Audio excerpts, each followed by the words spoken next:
Salam sejahtera buat semuanya. Kita kembali kuliah bahasa Indonesia di harus Min. Eh, untuk kedepannya saya coba pakai Zoom. Dan memang dari kampus menyarankan pakai Zoom. Tatap muka langsung, tapi laptop saya belum bisa. Saya sudah coba beberapa kali. Saya cek apa kesalahannya, cek prediksi, tapi belum tahu masalahnya apa.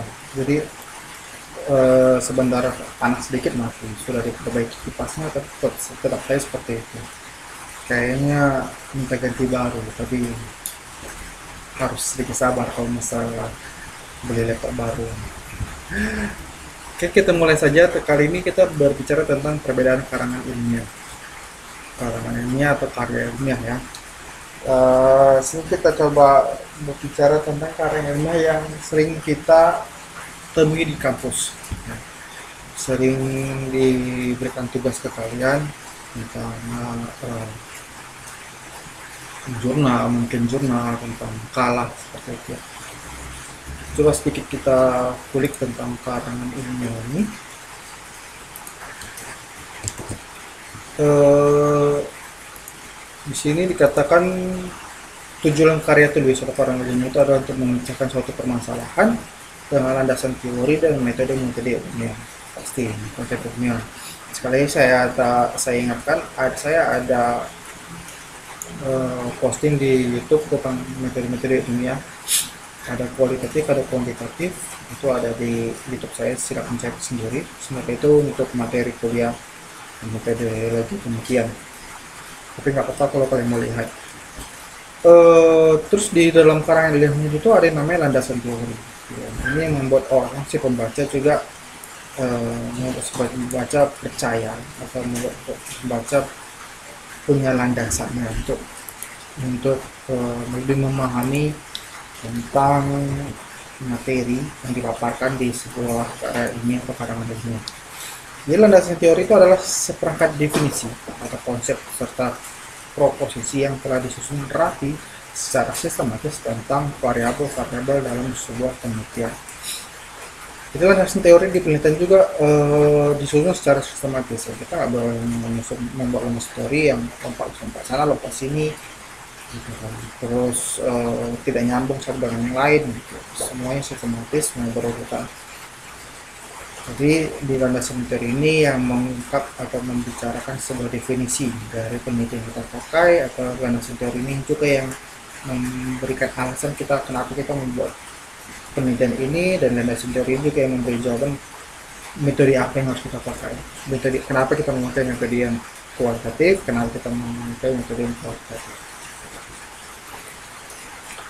Dan teori ini akan menjadi dasar yang kuat dalam sebuah penelitian yang akan dilakukan. Metode ilmiah itu adalah proses memperoleh pengetahuan secara sistematis berdasarkan hipotesis. Metode ilmiah ini proses untuk mencari sebuah jawaban yang kita cari gitu ya.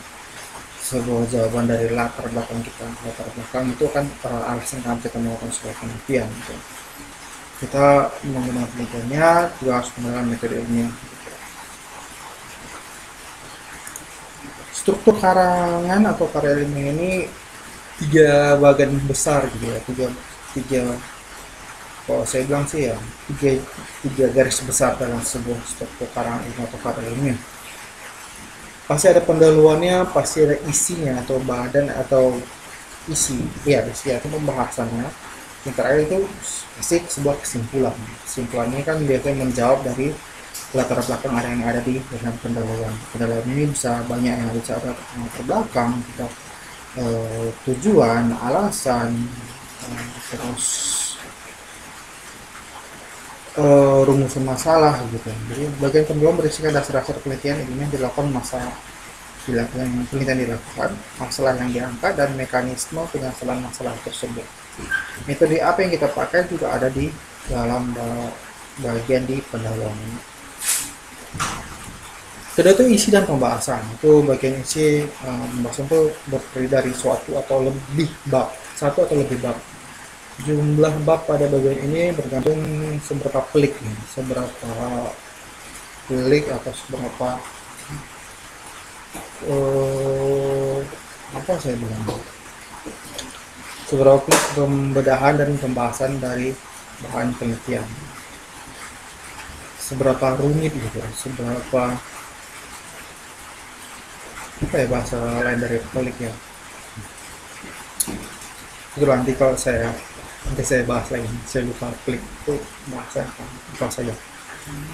Yang ketiga itu kesimpulan ya. Ini pas ini jawaban semua yang ada pertanyaan, yang semua pertanyaan yang dituangkan di pendahuluan, semua tujuan, misalnya hipotesis, rumusan masalah, semua jawabannya pasti terjawab, harusnya terjawab di sebuah kesimpulan atau bagian penutupnya gitu ya. Bagian kesimpulan bersifat simpel dari hasil analisis pada bagian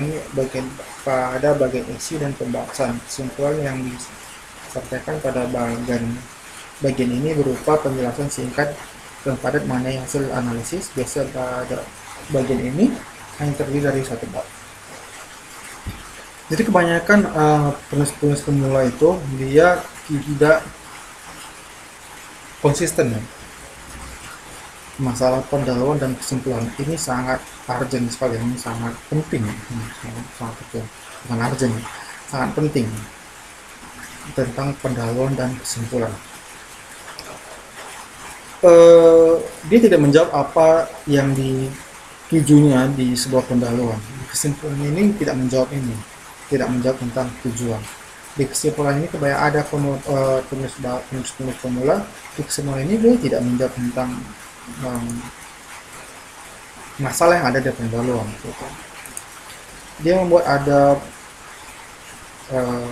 tiga tujuan. Ini saya ingatkan ya, misalnya di sini pendahuluan ada 3 tujuan, 3 rumusan masalah. Berarti di kesimpulan itu harus ada 3 kesimpulan.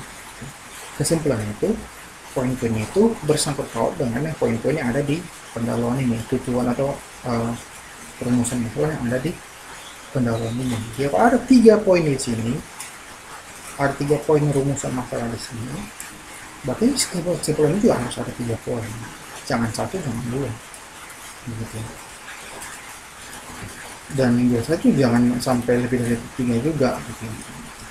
Karena itu menggambarkan bahwa penelitian itu nggak melebar ke sana kemari, gitu.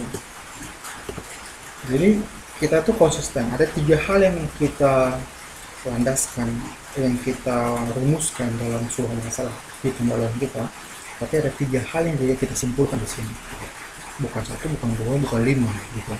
Kalau 3 di sini di pendahuluan, berarti ada 3 di kesimpulan. Ngerti ya, paham ya? Itu penting sekali. Jenis karya 5 ini yang saya bilang tadi, kalau kita sering lihat di kampus yang ditugaskan ke kalian itu kan kadang buat makalah, buat jurnal, kalau dan skripsi. Ini kalau masih S1, nanti kalau S2 tesis dan disertasi. Tapi saya juga kita juga paham, jadi kalau misalnya kalian jangan S2 atau S3, kalian juga paham apa sih perbedaan skripsi, tesis, dan disertasi. Selain ini dikerjakan S1, yang ini S2, dan ini dikerjakan sama S3 gitu ya. 8 menit, ada sekitar 2 menit lagi, nanti mungkin ada dua video ya.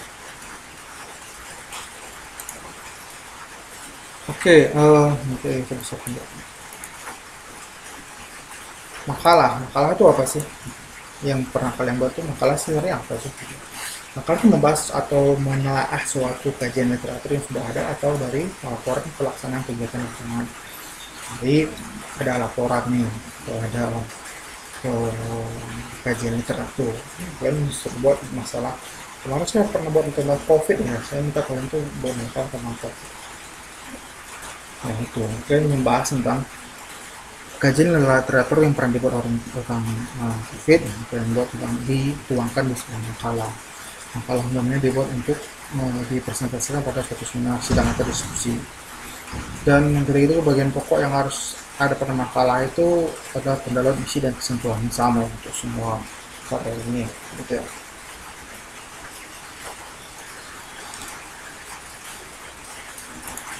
Jurnal ilmiah, nah berbeda makalah dengan jurnal ilmiah. Jurnal ilmiah ini ada namanya proses mereview ya. Ada orang yang mereview